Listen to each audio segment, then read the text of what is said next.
Repórter Rio dá sequência à série de entrevistas com os candidatos que disputam a sucessão do prefeito Eduardo Paes. Hoje a nossa conversa é com Carlos Osório, que concorre ao cargo pelo PSDB. E a gente vai logo para um breve perfil do candidato. Carlos Roberto Osório é carioca e tem 50 anos. Formado em jornalismo pela Universidade de Nova York, trabalhou na rede de TV americana CNN. Dedicou-se ao marketing esportivo. Trabalhou também no Comitê Olímpico Brasileiro. Em 2010, passou a integrar a equipe da Prefeitura do Rio. Assumiu as pastas de conservação e transportes. Foi eleito deputado estadual pelo PMDB e entrou para a Secretaria Estadual de Transportes no ano passado. Em fevereiro deste ano, reassumiu o mandato na Alerj. Ao mesmo tempo, ingressou no PSDB, que faz parte do bloco de oposição ao governo do estado.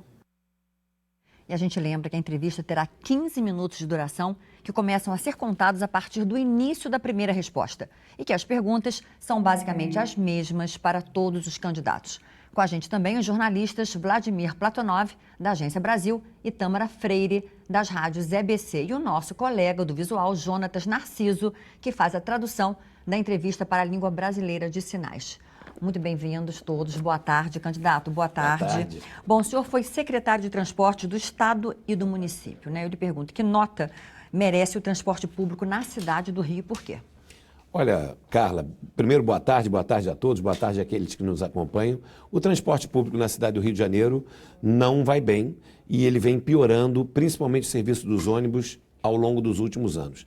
Eu daria uma nota abaixo da média, reprovando o transporte do Rio nesse momento, daria a nota 4. Por quê, Carla? Porque o transporte do Rio efetivamente tem muito a melhorar. A prioridade da Prefeitura foi na construção de novas infraestruturas, mas não no funcionamento do transporte em si. Ela implantou no sistema de ônibus um programa de racionalização das linhas sem conversar com ninguém. Isso fez com que o serviço de ônibus caísse na cidade e nós vamos ter agora um desafio a partir dos próximos 4 anos. Botar toda essa nova infraestrutura para ser integrada, funcionar bem e atender ao usuário. Hoje, quem usa transporte de ônibus e transporte público no Rio precisa de um serviço muito melhor. O número de ônibus diminuiu e os coletivos estão sempre superlotados. Agora, a questão da acessibilidade também deixa muito a desejar, né? Por que se fez tão pouco e o que o senhor pretende fazer caso seja eleito? Olha, essa foi uma grande perda de oportunidade na nossa cidade. Nós estamos aqui nos dias finais da Paralimpíada e nós, com o esforço da organização da Olimpíada e da Paralimpíada, poderíamos ter avançado muito mais. Nós fizemos as obras, a Prefeitura fez as obras das novas instalações, todas elas acessíveis. Mas do outro lado da calçada não foi tido cuidado com a acessibilidade. Essa é uma grande bandeira nossa. Nós nos reunimos com todas as entidades que tratam do tema da causa da pessoa com deficiência. E nós vamos avançar porque entendemos o tema e assumimos esse compromisso. O Rio de Janeiro não é acessível nem para a pessoa com deficiência e também para a terceira idade que já começa a ter a sua mobilidade reduzida. Secretário, na verdade, o senhor tem quase um caráter híbrido, que o senhor fez parte dos governos do PMDB, o senhor tem responsabilidade sobre o que foi feito ou o que talvez não tenha sido feito. Eu queria saber, o senhor costuma andar de VLT, de BRT, o senhor pega trem nesses horários lotados? A questão da climatização dos ônibus lhe incomoda, secretário? Olha, me incomoda muito. Vladimir, vocês me acompanharam. Eu fui 4 anos secretário da Prefeitura, depois 1 ano secretário do Estado. Eu não sou um político profissional. Eu entrei na Prefeitura depois de ter trazido para o Rio de Janeiro a sede dos Jogos Olímpicos pelo Comitê Olímpico Brasileiro. Fui convidado pelos meus méritos e por entender que podia servir a nossa cidade. E sempre fui um secretário de rua. Eu, como secretário, andei de trem, de BRT, de metrô, em todos os modais. E eu estava sempre onde tinha uma dificuldade e um problema para encaminhar uma solução. Nunca me escondi dentro de gabinete. A questão do transporte, Vladimir, nós não atingimos as metas, a Prefeitura não atingiu a meta. Climatização. Não é possível uma cidade quente como a do Rio de Janeiro não ter toda a frota de ônibus climatizada. A Prefeitura estabeleceu essa meta, o prefeito estabeleceu essa meta, depois liberou as empresas de cumprir a meta. Nós garantimos aqui com clareza a população do Rio de Janeiro. Vamos garantir que toda a nossa frota de ônibus esteja com ar-condicionado nos próximos 4 anos e não só ar-condicionado. Ar-condicionado, Wi-Fi e um bom sistema de acessibilidade. O ônibus do Rio não é acessível e isso precisa mudar. Rapidamente, secretário, o BRT é a solução? Quem pega um BRT entre 5 da tarde e 7 da noite, costuma passar um sufoco. É a solução? Olha, o BRT representou um avanço importante no Rio de Janeiro. Acho que a gente tem que reconhecer que o BRT foi um projeto que trouxe um menor tempo de viagens e abriu novos corredores de alta capacidade na cidade. Agora, também temos que reconhecer que o BRT tem problemas. E aí eu tenho que fazer uma crítica ao candidato oficial da Prefeitura, que está apresentando ao eleitorado uma proposta de construir não sei quantos mil quilômetros, ou vários quilômetros, quase 100 quilômetros a mais de BRTs no Rio. Eu não vou fazer isso. Eu vou botar para funcionar direito o que nós já temos. O BRT Transoeste tem vários problemas. A ligação entre o centro de Campo Grande com a Barra e o Recreio, pela estrada do Monteiro e pela estrada do Mato Alto, não foi concluída. Então eu vou botar para funcionar bem o que já existe antes de pensar em construir. E falando de BRT, falar com clareza para o carioca que nos acompanha aqui hoje. O BRT Transbrasil não será entregue por essa administração. Nós vamos concluir no primeiro ano do próximo governo, porque eu também não sou candidato do quanto pior melhor. Nós estamos aqui para dar continuidade a tudo que foi bom e, obviamente, melhorar aquilo que precisa ser melhorado. Candidato, os últimos números divulgados pelo IBGE sobre o desemprego no Brasil foram bastante desanimadores e há uma expectativa sobre como vai ficar a situação do Rio de Janeiro assim que se encerrar esse ciclo olímpico e paralímpico que aqueceu bastante a economia da cidade nos últimos anos. Qual a estratégia que o senhor pensa para poder minimizar esse possível impacto que pode ter aqui na cidade? Olha, Tâmara, a sua pergunta é perfeita e nós estamos aqui, enfim, com uma bomba relógio do desemprego fazendo tic-tac nos momentos finais. Nós vamos ter, numa situação que já é dramática, de um altíssimo desemprego no Brasil e no Rio de Janeiro, termos um novo contingente de desempregado de todo esse pessoal que está trabalhando na Olimpíada e na Paralimpíada. E, infelizmente, Tâmara, a Prefeitura do Rio não tem nenhum projeto para enfrentar esse tema. Primeiro, vamos dar nomes aos bois. O Brasil quebrou com o governo do PT. Presidente Dilma e João Santana, que era o seu marqueteiro, mentiram deslavadamente para o nosso país nas últimas eleições e pouco depois da eleição o Brasil quebrou. Nós não podemos correr esse risco no Rio de Janeiro.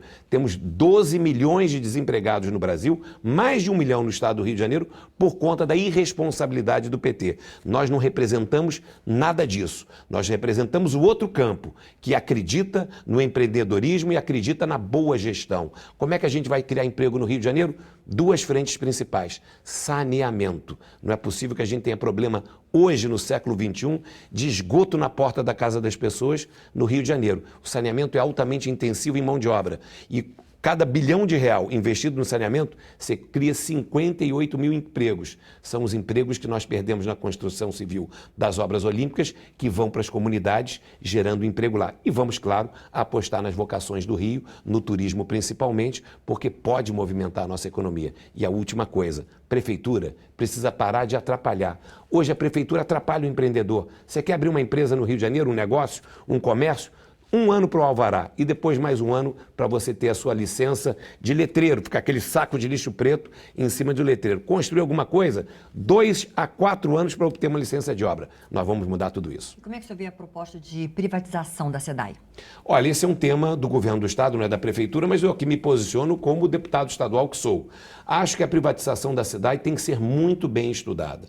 Acho que essa discussão está sendo feita num nível muito preliminar ainda. Agora, como prefeito do Rio de Janeiro, eu não vou permitir que a cidade do Rio de Janeiro não seja ouvida no processo e no projeto de privatização da SEDAI. A SEDAI presta um mau serviço a grande parte da nossa população e nós não vamos permitir não sermos ouvidos. O prefeito do Rio de Janeiro vai garantir a você, carioca, que qualquer coisa que aconteça na SEDAI tenha o interesse público do Rio de Janeiro preservado. O Rio de Janeiro, Carla, paga a conta da SEDAI no estado inteiro. E não é possível que nós não tenhamos retorno para a nossa população do dinheiro que é pago por ela. Candidato, e a saúde é a principal queixa da maioria dos moradores do Rio. O que o senhor tem a dizer a essas pessoas?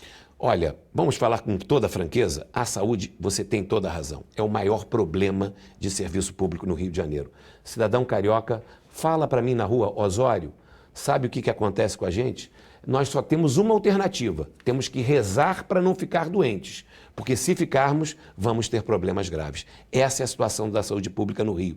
Por que estamos nesse momento com uma crise tão aguda? Por que a clínica da família, que começou funcionando bem, já não funciona tão bem assim? Por que as UPAs, que foram uma solução interessante, praticamente estão fechadas ou prestam um péssimo serviço? Sabe por quê, Carla? Tiraram o dinheiro da saúde para colocar em grandes obras. Foi um grande erro de prioridades. E isso que nós vamos corrigir. A nossa prefeitura vai focar nos serviços públicos.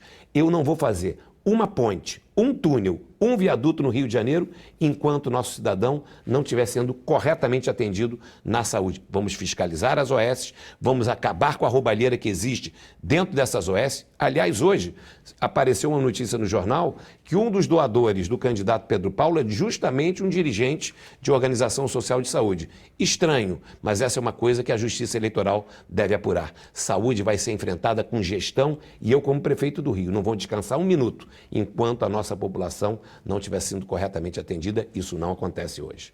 Outra prioridade, candidato, a questão da habitação. A gente vê, nos últimos 50 anos, um processo de favelização da cidade do Rio de Janeiro que não para. Às vezes diminui ritmo, mas ele não para. Tivemos programas federais importantes, Minha Casa Minha Vida. Embora a participação do município na questão da habitação não seja a principal, também tem uma certa importância. O que o município pode fazer para dar casa própria ao cidadão? Vladimir, eu acho que a sua pergunta é perfeita e a sua análise também. O município do Rio de Janeiro perdeu grandes oportunidades nos últimos anos. Nós tivemos, depois de muitas décadas no Brasil, recursos para investimento em habitação do governo federal, com o programa Minha Casa Minha Vida e também com financiamentos privados, o que fez que a construção de moradias no Brasil crescesse significativamente. Mas aqui no Rio, esse projeto foi implantado de maneira errada. Como que ele foi implantado?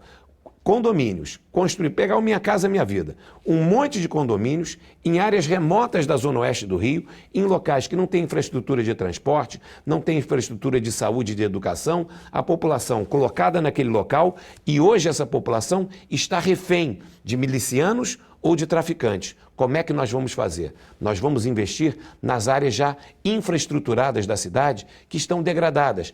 Pega o corredor da Avenida Brasil. Quantas áreas dos dois lados que tem infraestrutura de transporte, que tem infraestrutura de água e de esgoto, que tem infraestrutura de serviços que estão abandonadas com prédios sendo invadidos. É ali que nós temos que investir. Vamos investir próximos aos eixos da grande linha de transporte que nós temos da alta capacidade. E a gente também precisa descentralizar a cidade. Nós precisamos criar novos centros para que as pessoas tenham menos distâncias entre a casa e o trabalho. Com uma boa política urbanística, nós podemos virar esse jogo. Perdemos oportunidades, mas agora é hora de correr atrás. Candidato, como que o senhor vê a função da Guarda Municipal? Ela recebe muitas críticas pela relação com os vendedores ambulantes na cidade. Também há propostas de armar a Guarda Municipal, estender aí a sua atuação. O senhor acredita que deve ter mudanças nessa função e como num possível governo? Primeiro, eu vou mudar a postura dos prefeitos, tradicionalmente tem no Rio de Janeiro, de terceirizar o problema da segurança. Segurança é igual a problema, o prefeito faz um cálculo, não, isso não é nada comigo, é no guichê ao lado, é no guichê do governador. Nós vamos assumir na Prefeitura do Rio a responsabilidade que a cidade tem no tema segurança, trabalhando, claro, em parceria com o Estado, mas eu não vou terceirizar esse tema. Hoje, nós temos uma Guarda Municipal com 7.501 homens. Esses homens não estão servindo o nosso cidadão, defendendo ele na porta das escolas, nas praças, nos parques, nas áreas de grande circulação. Vamos falar com franqueza? A Guarda Municipal hoje só faz duas coisas por orientação da Prefeitura: multar indiscriminadamente ou correr com truculência atrás do ambulante. Nós vamos mudar essa característica. A Guarda vai ser empoderada. Nós temos uma lei federal que dá mais moral ao Guarda Municipal e poder de polícia a ele. Nós vamos botar o Guarda Municipal bem treinado e empoderado nas ruas e vamos dizer para ele o seguinte: como é que nós vamos trabalhar? Da mesma maneira que temos esse programa Centro Presente, Lagoa Presente, ocupar um território e fazer funcionar. Bom, candidato, a educação básica não atingiu as metas do IDEB, né? Quais são as suas propostas para uma educação de qualidade, inclusive nas creches? Carla, educação eu acho que é a mais bela das missões do setor público, dar oportunidades iguais a todos.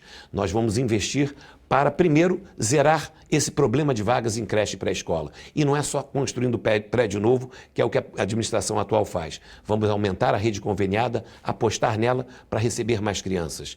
E na educação fundamental, para falar em educação, a gente tem que falar de professor. Eu não acredito que a gente possa ter uma boa educação com a atual guerra fria que existe hoje entre a prefeitura e o professor e o profissional de educação. Nós vamos valorizar os professores, abrir um diálogo, ter plano de cargos e salários e não vamos fazer marketing político com educação. Em vez de construir prédio novo, nós vamos botar para funcionar todos aqueles que existem.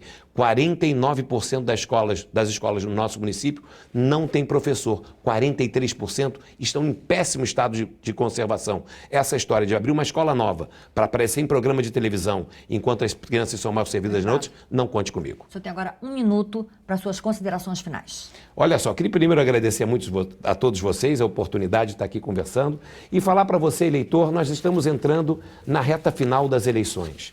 Você vai tomar uma decisão que vai impactar diretamente no futuro da nossa cidade nos próximos 4 anos. A nossa candidatura é uma candidatura muito centrada e muito diferente das demais. Nós queremos reorientar a prefeitura dessa fase de grandes obras para o cuidado com as pessoas, os bairros e as comunidades. Nós vamos tratar do serviço público, nós vamos melhorar a gestão, nós vamos tirar todo esse aparelhamento político que tem na máquina pública pegando o seu dinheiro. Uma senhora em Ramos me disse, Osório, o resumo da sua campanha, os próximos 4 anos são de menos cimento e mais sentimento. E é isso que nós vamos fazer para o futuro do Rio de Janeiro. Contem comigo, meu número é 45. Candidato Carlos Osório, muitíssimo obrigado e um ótimo trabalho para o senhor. E eu agradeço também ao Vladimir Atâmara e ao Jonatas Narciso.